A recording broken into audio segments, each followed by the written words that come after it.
Well,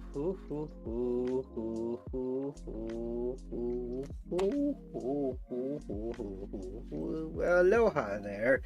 And we're back into the Union article about Activision. Now, where we left off was Vice podcast, Waypoint podcast, referring to other Union articles and the response with this issue. So, where should I leave off? Where should I start to? Okay, I'll just start through here. Once finishing talking about Starbucks and its own issues relating, well, not related to this, where in video game unionization, it seems like this industry, especially for Ravensoft in Activision, is going a little bit smoother versus other industries like, workers and Starbucks. Living in a world where companies are scared of unions and starting offering superior work experiences for their employees is, I guess, better than the one we live in now. But its bad process is a short-term benefit from a company facing an existential crisis and comes with zero commitment. Those benefits will stick around in the moment of crisis begins to fade. The nice part about a contract in the company has to do with their money where their mouth is. I remain extremely curious what Activision's Blizzard's next step are, and it's unprecedented that much steps come while the company is under scrutiny from multiple fronts, including a potential deal-killing investigation by the FTC about whether Microsoft can even buy them. Rob. I do wonder if Activision's tactics and messaging in response to this are as effective as we fear. We can only offer these non-union employees these raises in the face of the union organizing an actual less sneaky that part in The Simpsons where employees are offered beer if they're just volunteering to give up their dental plans. The manipulations is just too naked. The motivation's too clear. The fact that mere threat of organizing prompts this sudden generosity for companies like Starbucks or Activision is what we call a tell. I don't think you need to be studying your communist theory to see what is the coffers suddenly open the minute a credible union threat is on the horizon. It's because management knows that those raises and improvements to working conditions are a pittance compared to what they stand to pay to workers if strong unions form. In some ways, it's more infuriating, right? I think a lot of times you can work at a company and people generally believe that budgets are tight because times are hard or the business is in a complicated place or that there's some other good reason you're doing the job of two people from middling pay. The people telling you that often are in the same boat and doing the same thing. Then an implicit union threat appears and suddenly there's tons of extra cash and benefits to wave around and you realize that all the bad pay and lack of resources was a choice, not a necessity. Okay, then an incipient union threat, lack or resources was a choice, not a necessity.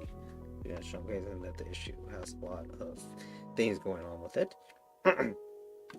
Much of what I remember from that period was collectively complaining with teenage colleagues about how our already tiny paychecks were slightly thinner because of the union dues that did what?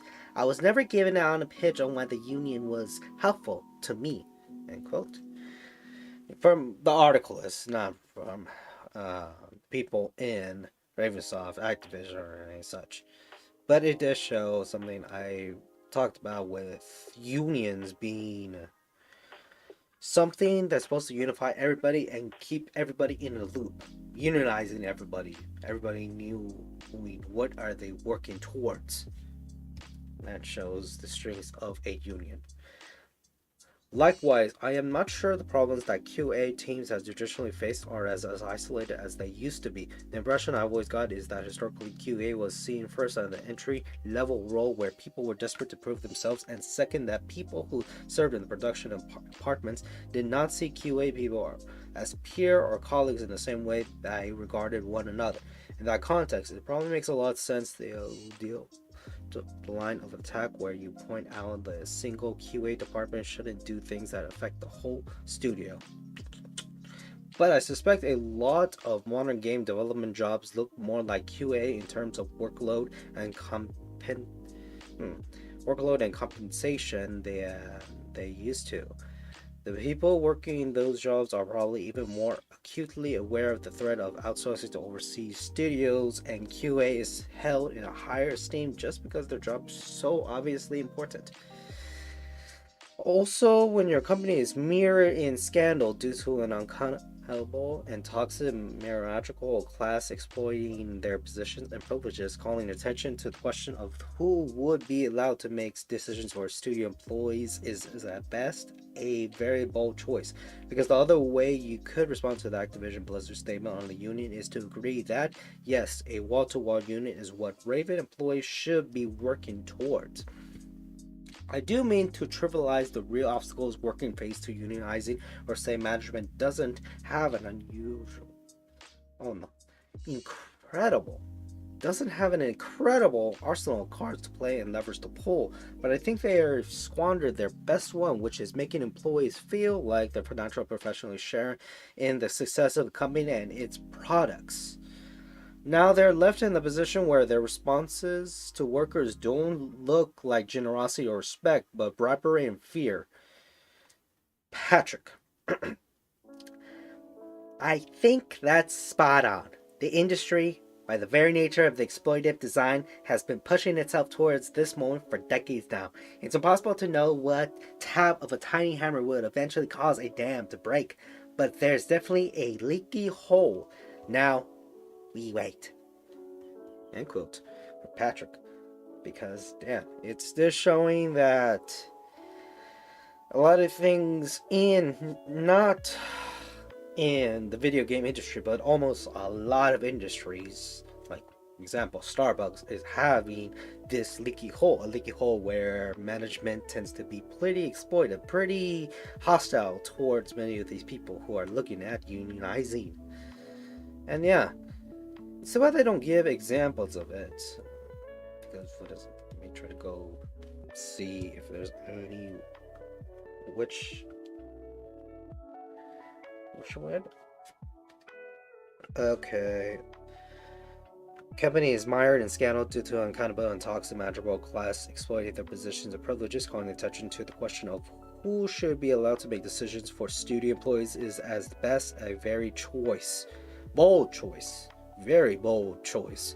Because the other way you could respond to the Activision Blizzard statement in the union is to agree that yes, to a wall-to-wall is what Raven employees should be working towards.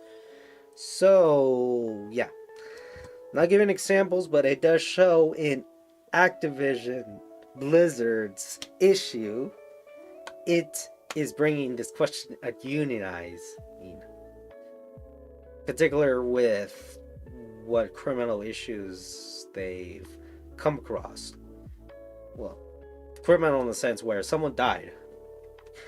There's not going to be a criminal case looking into it, sadly, because it seems like there is so many factors to look at that trying to put it down like that is just too much of a harm. Too much of a harm not to the company. Sure, there's a bias towards it, but really when it comes to so many other people, even the people who are just bystanders, which looks like there's a lot of bystanders, it sucks because it looks like it's one of those things where a lot of people are not going to see any light resolution to this issue, because that's going to cause more problems to the near future, and a lot of people. Now, these people can also be the people who would be punished the most. People who would be the instigators, people who would be the profiteers, people who, were for this to begin with. But now that goes to the whole thing where if you damage the basket, is everything going to crumble? And trying to run a company where everybody has to work on Fester and still work on Fester, hell, many of the people who are in this position in Activision Blizzard are going through that. They're just trying to live their own way and trying to secure themselves for a better future. For this case, for Ravensoft, it is people who are looking at unionizing for those protections. And yeah, it goes to that sense where this is a form of justice they're looking at. Related to the Activision Blizzard lawsuits and controversy towards it, Ravensoft and other unionizing in the video game industry, that could be something else, especially when it comes to contract part, because it later talks about how QA people and other people do not talk, which a lot of people in different industries, but it seems like in the game industry, it's been something they've been referring to, how they need to unionize with so many different people from that industry who had different jobs, who had different positions, who are different levels. Which, yeah, that goes to what I was saying when it comes to unionizing works best if everybody is part of this union. Everybody talks about the union. You're supposed to unify people, and it looks like that's what works best for unions, to have a bunch of people they unify into its group, its organization. After all, it brings up representation. People who are in management should represent you in order to make sure that everything goes smoothly, soundly, safely, safe and sound. But yeah, that was this case. Now, Patrick Helpick, he made a lot of union articles posted in this article alone, but let me see what else he brought up.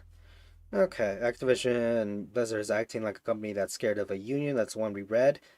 This is the one related to Ravensoft. So Ravensoft QA votes to become first major video game union in the United States. So this was a day before this other article came, and there's another one. The most recent one is how Citizen Sleeper turned stress into intimate storytelling. So it talks about a video game, not about unions. Which, yeah. When devs, Xbox struggles may show how Game Pass is already changing games. Crypto company turns into games that it doesn't own into NFTs, quickly deletes them. Then Ubisoft gave 50 devs exclusive NFTs. Indie dev pushes for more transparency or open sourcing their own game code. Ukrainian developer Fraglite delay. Yeah, actually read this part. Oh. But yeah.